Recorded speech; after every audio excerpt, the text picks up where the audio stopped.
pendidikan itu adalah yang ada dalam kelas maupun di luar kelas. Artinya apa? Kita tidak bisa mengukur anak itu pintar ataupun tidak pintar hanya karena kesuksesannya di dalam kelas. Saya banyak menemukan anak-anak yang mungkin hampir di semua pelajaran dia kurang paham, dia kurang tangkap. Tapi ketika dia disuruh bekerja, berorganisasi, wah dia nomor satu. Dia paling cepat tanggap, dia paling pintar memimpin. Setiap orang punya kemampuan, potensi masing-masing. Setiap anak punya potensi masing-masing.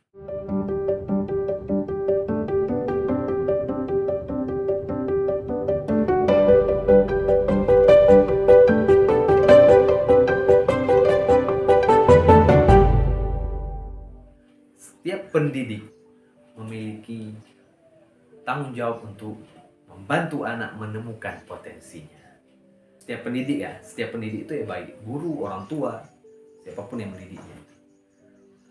Saya teringat juga satu kata yang sering diulang ketika saya mengikuti tarbiyah amaliyah atau praktek mengajar. At-tariqatu ahammu minal madah wal mudarris ahammu minat tariqah wa ruhul mudarris huwal aham. Jadi metode mengajar itu lebih penting daripada pelajaran itu sendiri. Tapi guru itu lebih penting daripada metode pelajaran itu sendiri. Dan rohnya guru, jiwanya, spiritnya guru itulah yang paling penting. Artinya apa? Sosok guru inilah yang mempunyai peran dan fungsi yang sangat besar dalam mendidik seorang anak.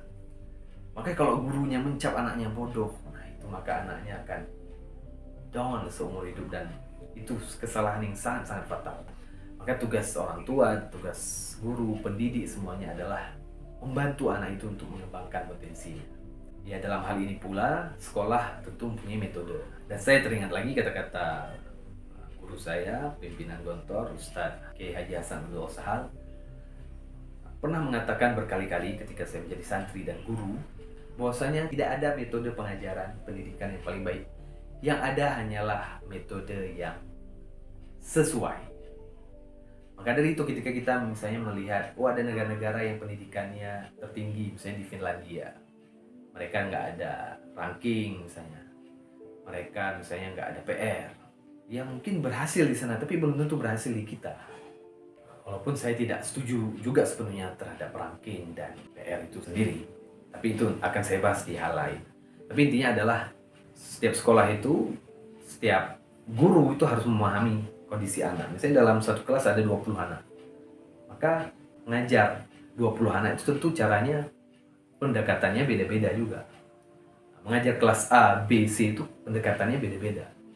Maka disitulah perlu kreativitas seorang guru.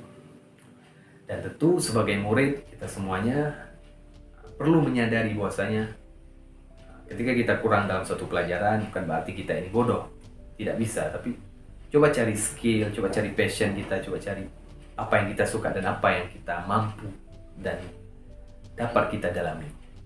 Nah, bisa saja mungkin kita tidak pandai bahasa Inggris tapi lebih pandai bahasa Arab, kita tidak pandai pelajaran matematika tapi lebih pandai pelajaran agama. Mungkin kita tidak pandai dalam berpidato tapi kita pandai melukis dan sebagainya. Mungkin kita tidak pandai di pelajaran tapi kita lebih pandai dalam hal olahraga. Maka apa yang kita anggap mampu, itulah yang kita dalami. Nah, terus bagaimana kalau ada anak memang dia ini lambat pemahamannya? Lambat karena memang dia ini mungkin stunting ya. Artinya mungkin pada masa kecilnya dia gizinya kurang sehingga daya tangkapnya lambat.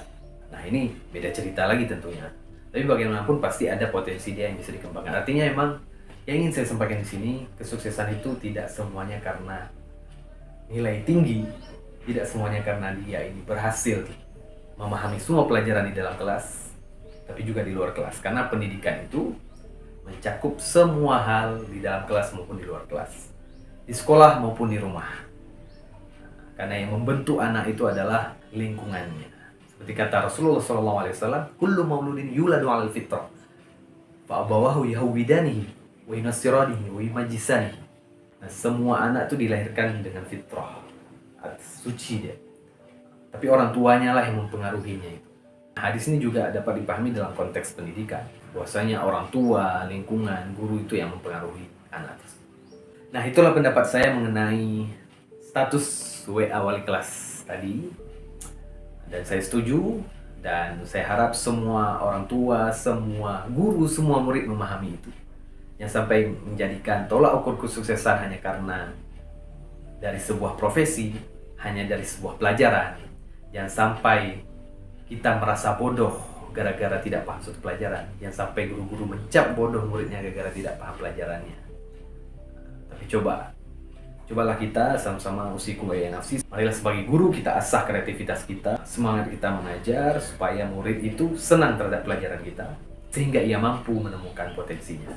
Mungkin ini saja yang bisa saya sampaikan di video kali ini. Semoga bermanfaat. Wabillahi taufiq wal hidayah. Wassalamualaikum warahmatullahi wabarakatuh.